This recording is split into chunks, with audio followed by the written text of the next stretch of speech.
ছেলেরা বললে, ভারী অন্যায়, আমরা নতুন পণ্ডিতের কাছে কিছুতেই পড়ব না।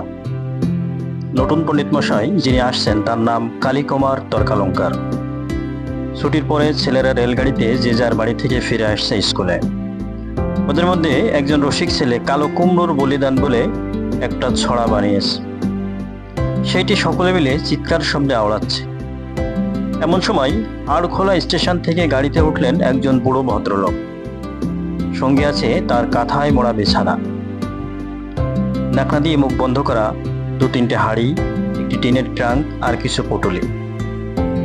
একটা ষণ্ডা গোছের ছেলে, তাকে ডাকে সবাই বিস্কুন বলে। সে চেঁচিয়ে উঠল, এখানে জায়গা হবে না বুড্ডা, যাও দোসরা গাড়িতে। বুড়ো বললেন, বড় ভিড়, কোথাও জায়গা নেই, আমি এই কোনটুকুতে থাকবো, তোমাদের কোনো অসুবিধা হবে না বলে ওদের বেঞ্চি ছেড়ে দিয়ে নিচে এক কোণে মেঝের উপর বিছানা পেতে বসলেন। ছেলেদের জিজ্ঞাসা করলেন, বাবা তোমরা কোথায় যাচ্ছ, কি করতে? বিস্কুন বলে উঠল, শ্রাদ্ধ করতে। বুড়ো জিজ্ঞাসা করলেন, কার শ্রাদ্ধ?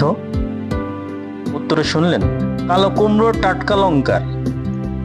ছেলেগুলো সব সুর করে চেঁচিয়ে উঠল, কালো কুমড়ো টাটকা লঙ্কা, দেখিয়ে দেবো লবডঙ্কা। আসানসোলে গাড়ি এসে থামলো। বুড়ো মানুষটি নেমে গেলেন, সেখানে স্নান করে নেবেন। স্নান সেরে গাড়িতে ফিরতেই বিস্কুন বললে, এই গাড়িতে থাকবেন না মশাই। কেন বলো তো? ভারী ইঁদুরের উৎপাত। ইঁদুরের সে কি কথা? দেখুন না আপনার ওই হাড়ির মধ্যে ঢুকে কি কাণ্ড করেছিল।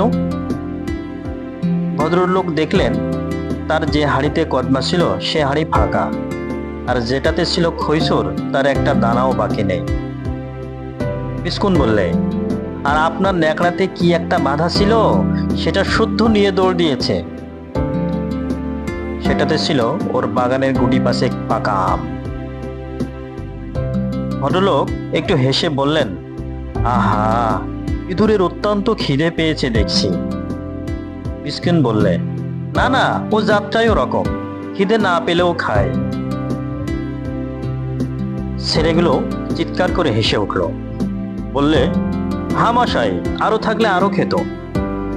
ভদ্রলোক বললেন, ভুল হয়েছে, গাড়িতে এত ইঁদুর একসঙ্গে যাবে জানলে আরো কিছু আনতুম। এত উৎপাতেও বুড়ো রাগ করলে না দেখে ছেলেরা দমে গেল।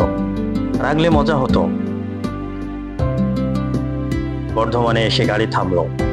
ঘন্টাখানেক থামবে, অন্য লাইনে গাড়ি বদল করতে হবে। ভদ্রলোকটি বললেন, বাবা এবারে তোমাদের কষ্ট দেব না, অন্য কামরায় জায়গা হবে। না না, সে হবে না, আমাদের গাড়িতেই উঠতে হবে। আপনার পুটুলিতে যদি কিছু বাকি থাকে আমরা সবাই মিলে পাহারা দেব, কিছুই নষ্ট হবে না। ভদ্রলোক বললেন, আচ্ছা বাবা, তোমরা গাড়িতে ওঠো, আমি আসছি। ছেলেরা তো উঠলো গাড়িতে। একটু বাদেই মিঠাইওয়ালার ঠেলা গাড়ি ওদের কামরার সামনে এসে দাঁড়ালো, সঙ্গে সেই ভদ্রলোক। এক এক ঠোঙা এক একজনের হাতে দিয়ে বললেন, এবারে ইঁদুরের ভোজে অনটন হবে না। ছেলেগুলো হুররে বলে লাফালাফি করতে লাগলো। আমের ঝুড়ি নিয়ে আমওয়ালা এলো, ভোজে আমও বাদ গেল না। ছেলেরা তাকে বললে, আপনি কি করতে, কোথায় যাচ্ছেন বলুন তো? তিনি বললেন, আমি কাজ খুঁজতে চলেছি, যেখানে কাজ পাবো সেখানেই নেমে পড়ব। ওরা জিজ্ঞাসা করলে, কি কাজ আপনি করেন? তিনি বললেন, আমি টুলো পণ্ডিত, সংস্কৃত পড়াই। ওরা সবাই হাততালি দিয়ে উঠল, বললে, তাহলে আমাদের স্কুলে আসুন। তোমাদের কর্তারা আমাকে রাখবেন কেন? রাখতেই হবে, কালো কুমড়ো টাটকা লঙ্কাকে আমরা পাড়ায় ঢুকতেই দেব না। মুশকিলে ফেললে দেখছি, যদি সেক্রেটারি বাবু আমাকে পছন্দ না করেন? পছন্দ করতেই হবে, না করলে আমরা সবাই স্কুল ছেড়ে চলে যাব। আচ্ছা বাবা, তোমরা আমাকে তবে নিয়েই চলো।